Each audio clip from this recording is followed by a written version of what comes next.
میرے اس افسانے کا عنوان ہے گرین کارڈ۔ وہ اپنی زندگی کے تیسرے دور میں داخل ہو رہا تھا اور نہیں جانتا تھا کہ آگے کی زندگی اس کو کیسے رخ پر ڈال دے گی۔ کہیں وہ نئی آزمائشوں سے دوچار تو نہیں ہو جائے گا، مگر وہ اپنی عادت کے مطابق حالات کی سنگینی اور غیر یقینی کی پرواہ ہی کب کرتا تھا۔ وہ اندیشوں میں مبتلا ہوئے بغیر جو چاہتا کر گزرتا تھا۔ اب تک اس نے یہی کیا تھا۔ قبرستان سے لوٹتے ہوئے بچے اس کے ساتھ ساتھ چل رہے تھے، دائیں بائیں دور تک ہری گھاس میں سفید کتبے فضا کو اور مغموم بنا رہے تھے۔ آج ایک اور کتبے کا اضافے نے اداسی کو اور بڑھاوا دے دیا تھا۔ اس نے اپنی سب سے چھوٹی بیٹی کا ہاتھ تھام رکھا تھا جو کہ صرف 9 سال کی تھی۔ وہ جانتا تھا کہ اس کے باقی بچے زندگی کا شعور رکھتے ہیں، مگر نیتا کو قدم قدم پر رہنمائی کی ضرورت ہے۔ اسے عامرہ سے 2 دن پہلے کیا ہوا وعدہ یاد آ گیا۔ اس نے نیتا کے تھامے ہوئے ہاتھ کو اور مضبوطی سے دبوچ لیا۔ نیتا نے اپنے پاپا کی طرف دیکھا، مگر وہ دور خلا کو اپنی خشک آنکھوں سے گھور رہا تھا، شاید معدوم ہوتے ہوئے عامرہ کے حوالے کو، جس کا مرجھایا ہوا جسم کچھ دیر پہلے زمین میں دفنا کے لوٹا تھا۔ وہ جو ہی گھر پہنچا تو اماں کا فون آ گیا۔ میں کب سے تجھ کو فون کر رہی ہوں، اماں نے بے قراری سے کہا۔ قبرستان میں سگنل نہیں آ رہے ہوں گے، وہ دھیرے سے بولا۔ بچے کہاں ہیں؟ میری ان سے بات کراؤ، اماں نے کہا تو اس نے فون بچوں کی طرف بڑھاتے ہوئے کہا، لو دادی سے بات کرو۔ دروازے پر کوئی گاڑی آ کر رکی تھی۔ اس نے کھڑکی سے دیکھا، عامرہ کی امی اور بہن قبرستان سے لوٹے تھے۔ وہ جانتا تھا کہ اس کے لیے یہاں بیٹھنا مشکل ہوگا، لہذا اس نے اپنی بڑی بیٹی ندا کو مخاطب کرتے ہوئے کہا، نانی کو بٹھاؤ، میں اوپر جا رہا ہوں، کچھ دیر لیٹوں گا۔ یہ کہتے ہوئے وہ زینے کی سمت بڑھ گیا۔ تب ندا نے فون اس کی سمت بڑھاتے ہوئے کہا، پاپا دادی آپ سے بات کرنا چاہتی ہیں۔ وہ جانتا تھا کہ اماں ہمیشہ کی طرح اس سے کیا باتیں کریں گی، اور وہ یہ بھی جانتا تھا کہ وہ اپنے دل کی بات کہنے پر قدرت نہیں رکھتا۔ پوری زندگی میں اگر وہ کسی سے اپنے دل کی بات کہہ سکا تھا تو وہ عامرہ تھی، اور وہ واحد ہستی تھی جس نے 17 سال کی عمر میں اس کی بات کو نہ صرف سنا تھا بلکہ قبول بھی کیا تھا، اور یہ اس کی پوری زندگی کا حاصل تھا۔ بھلا 17 سال کی عمر میں محبت اور پھر شادی ایک جذباتی اور لاابالی فیصلے کے سوا اور کیا تھی؟ تبھی اس کے کانوں تک وہ الفاظ پہنچ گئے تھے کہ گرین کارڈ کے لالچ میں لڑکے یہاں کی نیشنل لڑکیوں کو اسی طرح پھنساتے ہیں، اور جب امیگرینٹ ہو جاتے ہیں تو طلاق دینے میں ذرا دیر نہیں کرتے۔ ممی کے کہے ہوئے یہ جملے عامرہ نے رد کرتے ہوئے اسے تسلی دی تھی کہ میں تم سے محبت کرتی ہوں اور تمہارے ساتھ شادی کر کے خوش ہوں۔ ظاہر ہے تم امیگرینٹ ہوگے تو مجھے خوشی تو ہوگی۔ تب وہ جو اپنے دل کی بات کہنے پر قادر نہیں تھا نے پورے یقین کے ساتھ ایک بات کہی تھی۔ وہ بولا تھا، عامرہ، میں نے تمہیں اپنے دل سے اپنایا ہے، حقیقی محبت کی ہے جو کہ گرین کارڈ کے لیے نہیں ہے۔ میں آج تم سے قسم کھا کر کہتا ہوں کہ میں اپنی پوری زندگی تمہارے ذریعے امیگریشن حاصل نہیں کروں گا۔ کیوں نہیں کرو گے؟ بالکل کرو گے، اور جب تمہارا کارڈ بن جائے گا تو ہم پاکستان چلیں گے۔ میں اپنا سسرال دیکھوں گی، اماں ابا سے ملوں گی، اور خاص طور سے عذرا آپا سے، جن کے تم بے حد تعریف کرتے رہتے ہو۔ اس نے فون کان سے لگایا تو اماں بولیں، تیرے پاس آنے کا کوئی راستہ نہیں ہے تو بچوں کو ہی میرے پاس بھیج دے، وہ تو آ سکتے ہیں۔ میں بچوں سے پوچھوں گا، وہ بولا۔ میں نے پوچھا تو وہ کہہ رہے تھے کہ ہم پاپا کو ایسے اکیلے چھوڑ کر نہیں آ سکتے، مگر وہ تو مجھے اکیلے چھوڑ گئی۔ پلنگ کے نرم گدے پر وہ اپنے بھاری وجود کو گراتے ہوئے بولا، پتہ نہیں اللہ کی اس میں کیا مصلحت ہے، کاش تو عامرہ کی بات مان لیتا اور اس کی زندگی میں اس کی اسپانسرشپ سے امیگریشن حاصل کر لیتا تو کم از کم نیشنل تو ہو جاتا اور پاکستان آنے کا راستہ بھی کھل جاتا۔ میں نے تجھے 25 سال سے نہیں دیکھا۔ اماں کہ آج بھی تم یہی باتیں کرو گی؟ یہ کہتے ہوئے اس کی نظریں سائڈ ٹیبل پر رکھی عامرہ کی اس تصویر پر جمی ہوئی تھیں جس میں وہ دونوں ندا کو گود میں لیے نیاگرا فال کے ایک جانب کھڑے ہوئے تھے۔ تب ندا صرف 2 سال کی تھی۔ اسے یاد تھا کہ وہاں جاتے ہوئے اس کے پاس پاکستانی پاسپورٹ تھا، مگر واپس آنے کے چند دنوں بعد ہی اپنی خوش دامن کے ہمیشہ کی طرح کے طنزیہ جملے سن کر گھر کے بیک یارڈ میں باربیکیو کرتے ہوئے اس نے کوئلوں میں پاسپورٹ اور ضروری کاغذات پھینک دیے تھے۔ عامرہ چیختے ہوئے دوڑی تھی، مگر اتنی دیر میں آگ کاغذوں کو چاٹ گئی۔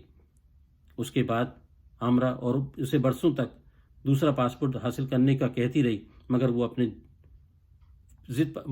ضد پر اڑا رہا۔ رفتہ رفتہ کاغذات نہ ہونے کی وجہ سے در آنے والی دشواریوں کا احساس ہوا، مگر وہ نہ مانا۔ چھوٹی موٹی نوکریاں کر اور کیب چلا کر زندگی گزارتا رہا۔ ایک بیٹے اور ایک بیٹی کی پیدائش نے ان کے گھر کو بچوں کی کچھ شرارتوں سے بھر دیا، مگر جب فراز 8 سال کا ہوا تو دسمبر کی سرد راتوں میں چاروں طرف برف کی دبی تہہ میں ڈوبے ہوئے گھر کے اندر سے بے دھیانی کی ساعتوں میں نیتا نے اپنے آنے کی دستک دے ڈالی، جسے دونوں نے خدا کا عطیہ سمجھتے ہوئے قبول کر لیا۔ مگر ہر ماہ ڈاکٹر کے پاس جاتے ہوئے عامرہ نے ڈاکٹر کے چہرے پر فکر مندی کو محسوس کر لیا، اور ایک دن وہ سوال کر بیٹھی، مگر ڈاکٹر نے صرف اتنا کہا کہ تمہاری ہسٹری دوسروں سے مختلف ہے، تم اپنا خیال رکھو۔ نیتا کی پیدائش پر ڈاکٹر نے جب کہا کہ خدا کا شکر ہے کہ تمہاری بیٹی بالکل صحت مند ہے، بس تم اپنا خیال رکھو، تب وہ الجھن میں پڑ گئی تھی، مگر گھر آنے کی جلدی میں وہ ڈاکٹر سے اگلا سوال کرنا بھول گئی، اور ایسا بھولی کہ 4 سال تک یاد نہ آیا۔ وہ یادوں کی کھڑکی کو بند کرنا چاہتا تھا، مگر وہ بار بار کھلے جا رہی تھی۔ اماں سے باتیں کرتے ہوئے بھی ایک ریلا کمرے میں گھس آیا تھا۔ اسے یاد تھا کہ جب ڈاکٹر نے انہیں پہلی مرتبہ بتایا تھا کہ عامرہ کو کینسر ہے، تو وہ دونوں ایک دوسرے سے لپٹ کر بہت دیر تک روتے رہے تھے۔ وہ نہیں چاہتے تھے کہ بچوں کو پتہ چلے، کہ مگر نیتا کے سوا دونوں بچے سمجھدار تھے اور اپنی مما کی سنگین بیماری کے اشاروں کو محسوس کر رہے تھے۔ جب آنکھوں پر چھا جانے والے بادل برس چکے تو عامرہ اس کے سینے پر سر رکھ کر بولی، میری خاطر تم نے اپنی زندگی برباد کر لی، اور اب میں ہی تمہیں چھوڑ کر چلی جاؤں گی۔ میں نے کوئی زندگی برباد نہیں کی، وہ اپنی زندگی کو اپنے حصار میں لیتے ہوئے بولا، میں نے اپنے سارے فیصلے اپنی خوشی سے کیے ہیں۔ اب میری ایک بات مان لو، میرے جانے سے پہلے پیپر سبمٹ کر دو۔ یہ کہتے ہوئے عامرہ کی آنکھوں میں بے پناہ پیار امڑ رہا تھا۔ وہ چاہتی تھی کہ اس کے بچوں کا باپ قانونی درجہ حاصل کر لے، مگر وہ تو عجیب مٹی کا بنا ہوا تھا۔ وہ بولا، خدا تمہیں لمبی عمر دے، مگر یاد رکھو جو کام میں نے تمہاری صحت مند ہونے کی حالت میں نہیں کیا، وہ میں تمہاری بیماری کی آڑ میں بھی کیسے کر سکتا ہوں۔ میں نے صرف تم سے محبت کی ہے، اس میں لالچ اور خود غرضی کا کہیں گزر نہیں ہے۔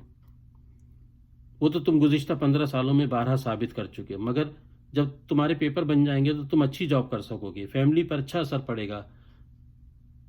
مجھ سے وعدہ کرو، اب منع نہیں کرو گے۔ عامرہ کی آنکھوں میں اتر آنے والے آنسوؤں نے اسے ایک بار پھر پگھلا کر رکھ دیا۔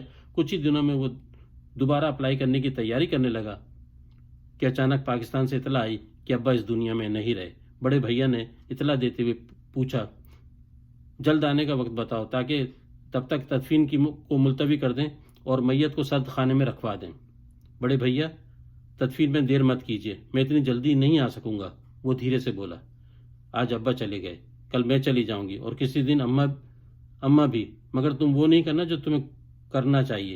عامرہ نے یہ الفاظ فون ہاتھ میں لیتے ہوئے بہت آہستہ سے کہے تھے، مگر جب 2 دن کے بعد وہ ابا کے سوئم والے دن اماں سے بات کر رہا تھا تو اماں نے انتہائی غصے میں اسے کہا، اپنے باپ کی شکل نہیں دیکھنے آیا نا؟ تجھے میرے دودھ کی قسم ہے، میری بھی شکل دیکھنے مت آنا۔ وہ سن کر خاموش تو ہو گیا، مگر ایک بار پھر وہ کاغذ نہ جمع کروانے کا فیصلہ کر چکا تھا۔ ایسے ہر موقع پر عامرہ اس کا ہاتھ اپنے ہاتھ میں لے لیا کرتی تھی، مگر رگوں میں در آنے والے مرض نے عامرہ سے وہ قوت چھین لی تھی کہ وہ اس کے ہاتھوں کو اپنے ہاتھوں میں لے کر اس کا حوصلہ بڑھائے اور ہمیشہ اس کے ساتھ کھڑی ہوئی دکھائی دے۔ عامرہ کی بیماری کے برسوں میں وہ ہر بات بھول گیا، اسے بس یہی یاد رہتا کہ کسی طرح وہ اس کی دلجوئی کرے، اس کے ساتھ باتیں کرے، اسے وقت دے۔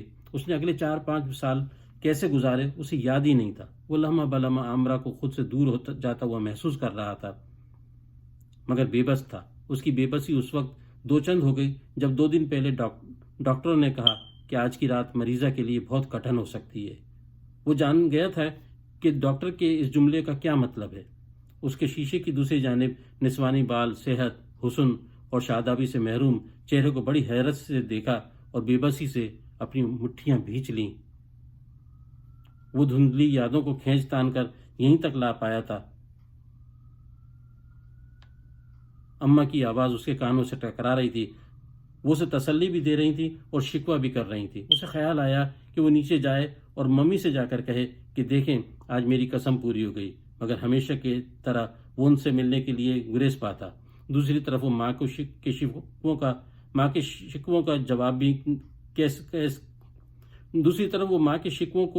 کے جواب میں کہہ سکتا تھا کہ ماں، میں نے صرف ایک ہی غلطی کی تھی، محبت کی غلطی، مگر وہ جانتا تھا کہ اس کی ماں پرانے خیالات کی عورت ہے، وہ اسے نہیں سمجھ پائے گی۔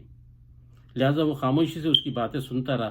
اس کی نگاہیں کھڑکی پر جمی ہوئی تھی، جہاں گھر کے پیچھے والی جھیل میں پانی اور بطخیں دونوں ساکت کھڑے ہوئے تھے، اور جھیل کی دوسری طرف کے کنارے پر درختوں کے جھنڈ میں اداسی بھری شام کا دھندل کا خاموش روی سے پوری فضا کو اپنی لپیٹ میں لے رہا تھا۔ اکثر ایسے موسم میں وہ عامرہ کا ہاتھ تھامے جھیل کی سمت نکل جایا کرتا تھا۔ اس نے گردن گھما کر خالی تکیے کی سمت دیکھا۔ عامرہ کی عدم موجودگی کا احساس شکست خوردگی کے احساس میں بدلنے لگا۔ وہ ہارے ہوئے انسان کی طرح جھکتا چلا گیا اور پھر بلک بلک کر رو پڑا۔